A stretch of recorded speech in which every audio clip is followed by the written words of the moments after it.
Lieutenant Commander Jack Harlow slammed his fists on the sleek alien table, silencing the murmurs. Look, I'm not here to dick around with fancy words or kiss your shiny scaled asses, Jack growled, glaring across the table at Councilor Threx, whose eyes gleamed with cold amusement. You want to laugh at our guns? Fine, but when shit hits the fan, remember who you mocked. The room fell dead silent. Every member of the council, from the feathered ceruleans to the crystalline glassites, fixed their gaze on the bold human who dared disrupt the ceremonial tranquility of their gathering. The towering chamber of the Galactic Council on Viridian II was a testament to the galaxy's architectural prowess, its vast walls lined with the banners of countless species, each a member of this elite cosmic legislature. Lieutenant Commander Jack Harlow, Earth's appointed military attaché, strode through the colossal doors, his boots clicking assertively against the polished stone floor. The air was thick with the electric buzz of interspecies diplomacy, a cacophony of alien dialects filling the air, mingling with the subtle hum of advanced technology. Jack's arrival didn't go unnoticed. A ripple of murmurs spread through the assembly as various delegates turned to regard the newcomer with a mix of curiosity and disdain. At the center of the room, raised upon a dais that afforded him a view of the entire chamber, stood Councilor Threx, his scales a glistening blue in the artificial light, eyes narrow and calculating. Ah, the Terran representative graces us with his presence, Threx announced, his voice booming and tinged with a sardonic drawl that resonated through the translation devices. Do enlighten us, Commander Harlow. Have you brought more of your primitive armaments to amuse us today? Jack's jaw tightened, but he kept his composure as he approached the dais. Councilor Threx, we bring more than just weapons, he replied, his voice steady and commanding. We bring a commitment to defend not just Earth, but all members of this council, with everything we've got. Laughter, a harsh and dissonant sound, echoed around the chamber. Threx leaned forward, amusement playing across his features. Your bravado is noted, Commander. But bravado is not what this council respects. Undeterred, Jack fixed Threx with a resolute stare. Perhaps not, but respect is earned, Councilor. Not through mockery or derision, but through deeds. You'll see. As Jack took his seat among the human delegation, whispers continued to swirl around him. The session began with routine matters, but the tension from the initial exchange lingered, charging the air like a pre-storm haze. Midway through the proceedings, an unexpected alert sounded. Red lights bathed the chamber, and the massive screens that lined the walls flickered to life, showing a fleet of rogue ships approaching Viridian III. The council erupted into chaos, with members scrambling for information and security personnel rushing into positions. Threx's voice cut through the pandemonium. This is a test of our preparedness. Let us see how our newest member's technology fares against a real threat. Without a moment's hesitation, Jack was on his feet, signaling to his team. They moved with practiced efficiency, distributing the human-made firearms, models, and munitions that had been sneered at minutes before. As the rogue ships began their assault, Jack and his team took up defensive positions at the Council's strategic points. His weapon, a seemingly outdated firearm, was in his hands, ready. The first wave of drones entered the chamber, their advanced tech making them nearly impervious to traditional weapons. Jack aimed and fired, the sharp retort of his gun slicing through the air. To the astonishment of everyone, including several of the human delegates, the drones spiraled out of control, crashing into a wall. Silence fell momentarily as all eyes turned to Jack. He ejected the smoking cartridge from his rifle, coolly loading another. Primitive doesn't mean ineffective, he said, his voice ringing clear across the stunned chamber. Let's defend this council. As the rogue drones swarmed into the Galactic Council chamber, Lieutenant Commander Jack Harlow's team of humans stood ready, their so-called primitive firearms in hand. The chamber, usually a place of debate and diplomacy, had transformed into a battleground with the first volley of drone fire. Positions, everyone. Cover the delegates, Jack barked, his voice cutting through the clamor. The human team swiftly maneuvered into strategic positions around the room, using the ornate pillars and fallen debris for cover. Jack crouched behind a massive, overturned table, peering through the sights of his rifle. He took a deep breath, steadying his aim. With a precise squeeze of the trigger, he sent another round speeding towards a drone. The bullet struck with a satisfying clang, puncturing the drone's exterior and sending it spiraling downward, crashing into the polished floor with a thud and a shower of sparks. Around him, the council members watched in a mix of horror and awe. Their advanced security measures had failed almost immediately under the assault, and now they were reliant on Earth's archaic technology for survival. Threx, from his vantage point on the dais, observed the unfolding chaos with an expression that bordered on incredulous. "Commander Harlow," he called out, his voice tinged with a challenge. Jack didn't take his eyes off the battlefield as he reloaded. "Glad you noticed, Counselor," he replied tersely, then shouted to his team, "Keep the pressure on! Push them back!" The battle raged on, the air thick with the smell of ozone and the sharp report of gunfire. Despite their initial skepticism, some of the alien delegates began to assist, following the humans' lead. They overturned tables for makeshift barricades and guided their peers to safety, their previous doubts about human capabilities eroding with each downed drone. Sergeant Maya Chen, Jack's second in command, moved fluidly through the chaos. "Jack, left flank," she yelled over the din, alerting him to a new wave of drones attempting to encircle them. Turning swiftly, Jack fired in quick succession, his actions almost blur-like. Each shot demonstrated not just the effectiveness of their weapons, but the high level of training and precision the human team possessed. It was a dance of bullets and debris, choreographed by necessity and survival instinct. As the last drone clattered to the ground, disabled and harmless, a sudden silence enveloped the chamber. The delegates, from dozens of advanced civilizations, looked around in dazed relief. The echoes of gunfire faded, replaced by the heavy breaths of the human defenders. Jack stood up from his position, his rifle held loosely at his side now. He surveyed the room, noting the wide eyes and slowly nodding heads of those who had doubted them. Threx approached, his steps deliberate, his face unreadable. "Commander Harlow, it appears we owe you a debt of gratitude," he conceded. "Your tactics and weaponry have saved this council today." Jack nodded, accepting the acknowledgement with a hint of a smirk. "Just doing our part, Counselor. Maybe now we can talk about those defense protocols from a new perspective." After the skirmish, the council chamber was a scene of cautious relief and quiet murmurs. Debris littered the ornate floor, and the air still carried a faint scent of ozone and gunpowder. In the center of it all, Lieutenant Commander Jack Harlow conferred with his team, ensuring everyone was unharmed before turning his attention back to the gathered diplomats. Counselor Threx, his earlier condescension, replaced with a contemplative demeanor, initiated an emergency session.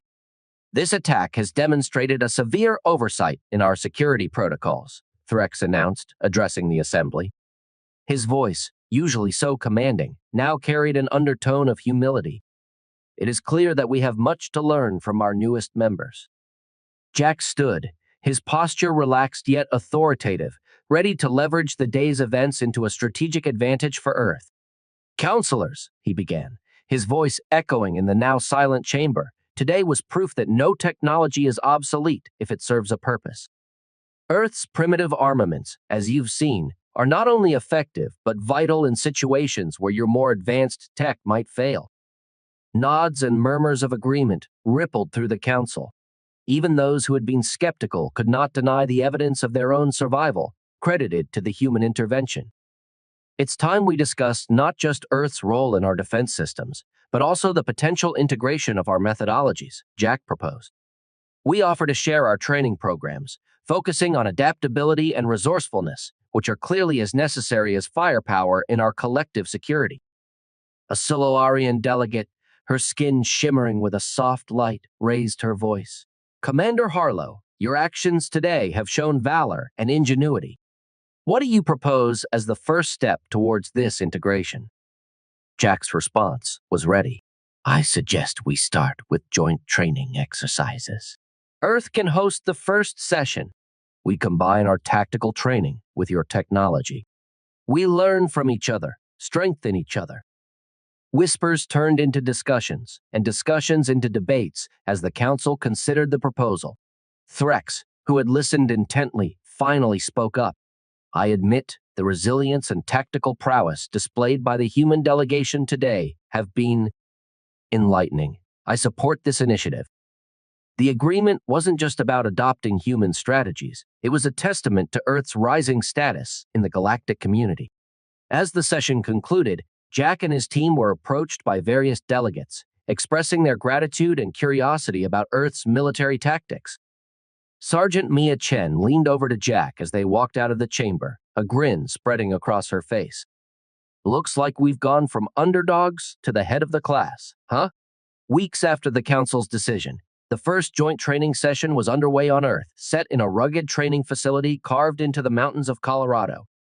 The landscape was harsh, a testing ground not just for physical stamina, but for the adaptability of interspecies military tactics. Lieutenant Commander Jack Harlow watched as alien delegates from various planetary systems, draped in their unique garb, adjusted to the Earth's atmosphere and gravity. Some, like the amphibious Mern delegates, wore specialized suits to retain moisture, while the rocky-skinned Cretans basked in the sunlight, their forms absorbing the rays with a subtle glow. "Welcome to Earth," Jack announced, his voice carrying over the buzz of interspecies chatter. This isn't just about learning to shoot or strategize. It's about understanding each other's strengths and limitations. Let's get started. The first day focused on basic survival training. Human instructors, led by Sergeant Maya Chen, demonstrated Earth's approach to survival in extreme conditions, emphasizing ingenuity with limited resources. You don't always need high-tech solutions, Mia explained as she used a simple magnifying glass to start a fire, a demonstration that drew curious glances from the tech-reliant delegates. As the training progressed, alien technology was integrated. The Zolorians, known for their advanced shielding technology, set up a demonstration, projecting a field that could deflect small debris. Now, imagine combining this with human guerrilla tactics, Jack suggested, outlining scenarios where such shields could be used not just defensively, but as part of an offensive strategy. The training sessions were rigorous, with each day ending in worn-out bodies and minds, but also growing respect and camaraderie among the trainees. Dinners turned into informal debriefs, where stories from dozens of worlds mingled with laughter and shared frustrations. One evening, as the sunset painted the sky in strokes of orange and purple, Threx approached Jack, his earlier arrogance softened into a thoughtful demeanor. "Commander Harlow, I must admit, I had my doubts," Threx confessed, watching a group of human and alien trainees collaborate on assembling a shelter. "But seeing your species in action, understanding the sheer will and creativity, I was wrong to judge so hastily." Jack clapped Threx on the shoulder, a friendly gesture that the counselor accepted with a slight nod. "We all have our blind spots, counselor.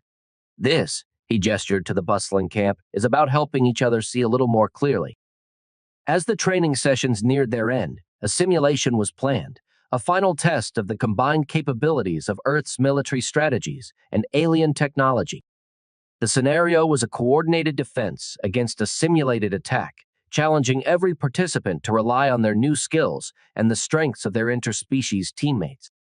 On the day of the simulation, Jack addressed the assembly, his gaze sweeping over the faces of Earth's newest allies. "Today, we put everything we've learned to the test. Remember, success isn't about not falling, it's about getting back up together." The exercise was intense, pushing every team to its limits. Drones, both terrestrial and alien design, buzzed overhead, simulating an aerial assault. On the ground, trainees maneuvered through obstacles. The last day of the Joint Training Initiative dawned clear and bright, with the crisp air of the Colorado mountains tinged with a palpable sense of accomplishment. The participants, human and alien alike, gathered in the central pavilion for the closing ceremony, a sense of camaraderie binding the group tighter than any had anticipated. Lieutenant Commander Jack Harlow stood at the forefront, flanked by Sergeant Maya Chen and Counselor Threx, whose demeanor had shifted from skeptical to openly respectful over the course of the training. The flags of Earth and various member planets fluttered in the background, symbols of unity against a sky that seemed endless. As we conclude this phase of our journey together, Jack began, his voice strong against the murmur of the crowd, let us not see this as an end, but as the foundation of something greater. We've built trust, shared knowledge, and combined our strengths. We've learned that what makes us different doesn't need to divide us. Nods and murmurs of agreement rippled through the assembly, alien faces marked by expressions of thoughtfulness and respect. Threx stepped forward, his voice carrying a new warmth as he addressed the group. The Galactic Council was formed on the principles of peace and mutual aid. What we've experienced here with our human friends embodies the very essence of our charter. A Zalorian delegate, her luminous eyes reflecting the morning light, raised her voice. Commander Harlow, your leadership has not only defended this council, but has inspired it. We propose that this training becomes a regular initiative under the council's auspices. Cheers and applause broke out, the sound echoing off the mountainous terrain. Jack smiled, his eyes sweeping over the faces of his team, whose hard work and dedication had turned skepticism into strategic partnerships. Thank you, he said, once the applause had subsided. We would be honored to host future training sessions and participate in others across the galaxy. Together, we can ensure the safety and prosperity of all our worlds. Maya, who had been instrumental in organizing the logistics of the training, added, each of you brought something unique to the table. Remember these lessons, share them with your forces back home, and know that you always have allies on Earth. As the ceremony concluded, the participants mingled, exchanging contact information and invitations to visit each other's planets. Jack and Threx, once adversaries, now discussed future collaborations, their conversation marked by mutual respect and shared laughter. Later, as the alien delegates boarded their ships to return to their respective star systems, Jack stood beside Maya, watching the horizon where the ships disappeared into the blue. Think they'll come back? Mia asked, her tone light but curious. They'll come back, Jack affirmed, a confident grin on his face. We gave them more than training. We gave them reasons to believe in us.